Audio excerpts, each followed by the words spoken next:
Hello and welcome to the Doctor. Celeb chef and best-selling author Rocco DiSpirito is in the house. Thank you, thank you, thank you. Welcome back. Thank you.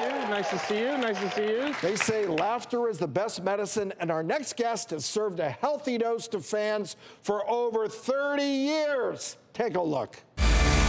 Ladies and gentlemen, please welcome Louie Anderson. Thank you so much. I'm an underwear hoarder. And I, took them out, and you go, geez, are these mine? You don't realize how big your underwear because you're not thinking about them when you're putting them on. But when you hold them like this, and it blocks the sun, you say out loud, are these mine? Why did someone mention this? What do you think of this? I like that. To Coney Island. That's the problem with that one. Oh, I like that.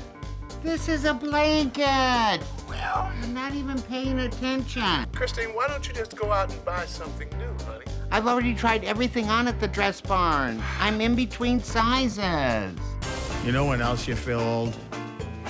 You know when you really feel old, you're on the internet and they go, put the year you were born in.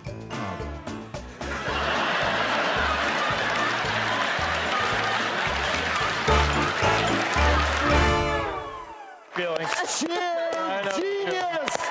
Please welcome three-time Emmy Award winner, best-selling author, comedian, Louie Anderson to the show. Yeah!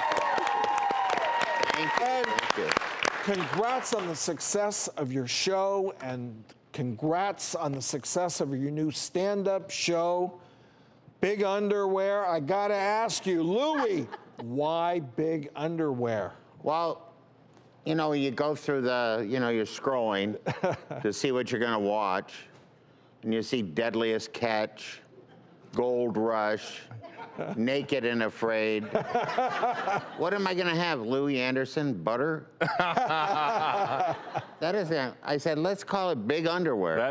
That'll stop If you it. see Louie Anderson, Big Underwear, Yeah, you that'll... go, put that up. Yeah, that's for sure. Louie, in your book, Hey Mom, you open up about eating problems and dealing with that.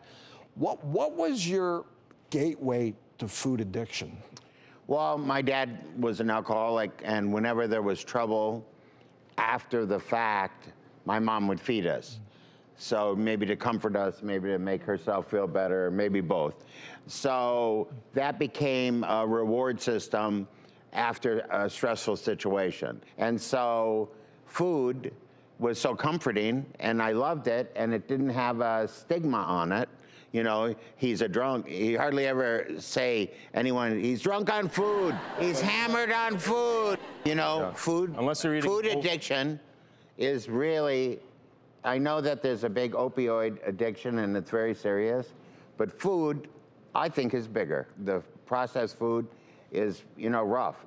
And it's, I know, I want to go for that processed food. I want a $5 box. It's cheap, it's available. I want a box of food. Yeah. So I don't blame anyone. But what I say is, I think there has to be a movement, and I think it has to start, schools and growing up. But I think a lot of people don't let their kids eat that stuff. I have friends who, I sneak their kids food because they don't do it. Don't do that. I know for you as a kid, good old bread and butter was your crack, wasn't it? Yeah, that was it. I love bread. I love a tower of toast. A tower. So I grew up in an Italian household. Of course, bread was an everyday thing. My mom made her bread. People self-soothe with food. But you have some great carb alternatives. I do, yes. There's ways. That's what we're smelling. Let's head on over. Okay, great. Absolutely.